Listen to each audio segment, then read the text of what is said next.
शक्तिपीठ महामार्गाला 12 जिल्ह्यातून विरोध आहे। त्याला कारणं आहेत। एक तर एकूण 27,000 एकर जमीन जी काय शक्तिपीठ महामार्गामुळं उद्ध्वस्त होणार आहे, त्यातली जवळपास 24,000 एकर जमीन ही बारमाही बागायत आहे आणि ती बारमाही बागायत करायला शेतकऱ्यांना प्रचंड खर्च आलेला आहे आणि म्हणून शेतकऱ्यांचा विरोध आहे। हा झाला एक भाग। दुसरा भाग, महाराष्ट्रातल्या जनतेला कर्जाच्या खाईत टाकून हा शक्तिपीठ महामार्ग करायला महाराष्ट्रातल्या जनतेचा विरोध आहे।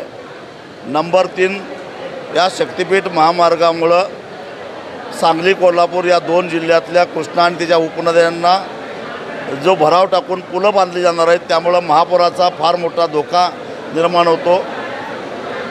सांगली शहर असेल, कोल्हापूर शहर असेल, इचलकरंजी शहर असेल, मोठ्या शहरांना त्याचा तडाखा बसणार आहे, म्हणून विरोध आहे। आणि सगळ्यात शेवटी पश्चिम कोल्हापूर आणि सिंधुदुर्ग जिल्ह्यामध्ये पर्यावरणाचं फार वाटोळं होणार आहे। माळींसारख्या घटना भविष्यात घडणार नाही त्याची खात्री नाही।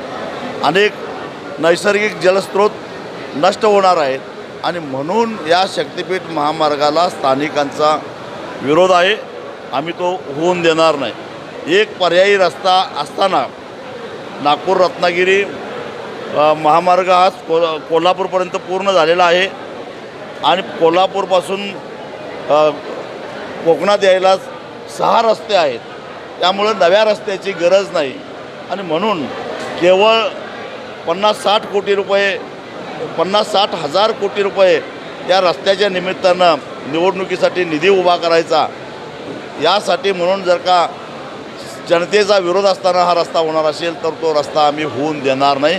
त्याला आमचा ठाम विरोध आहे। साखर कारखान्यासंदर्भात काल आपण आंदोलन केलं होतं। एकही साखर कारखाना सुरू होऊ देणार नसा तुम्ही जिल्हाधिकाऱ्यांना इशारा दिला, काय सांगाल? याचं कारण शेतकरी 18 ते 20 महिने ऊसाची शेती करून प्रचंड कष्ट करून ऊस पिकवतो आणि त्याला न विचारता त्या ऊसाची किंमत न सांगता साखर कारखाने ऊस तोडून नेतात, त्याला आमचा विरोध आहे।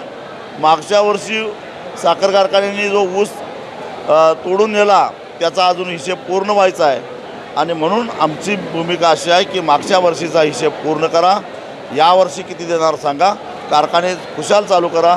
आम्ही कारखान्याला ऊस देण्यासाठीच ऊस लावलेला आहे। सध्या कारखाने बंद आहेत। कर्नाटकातले कारखानेसुद्धा बंद आहेत।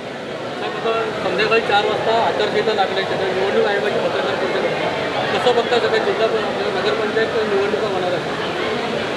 खरं तर महायुती सरकार सत्तेवरून 1 वर्ष होऊन गेलं, त्या वर्षातला कारभार, मंत्र्यांचे दालनं, मंत्र्यांचे बंगले, अधिकाऱ्यांच्या गाड्या, यासाठी भरमसाठ पैसा खर्च करायला यांच्याकडे पैसा आहे।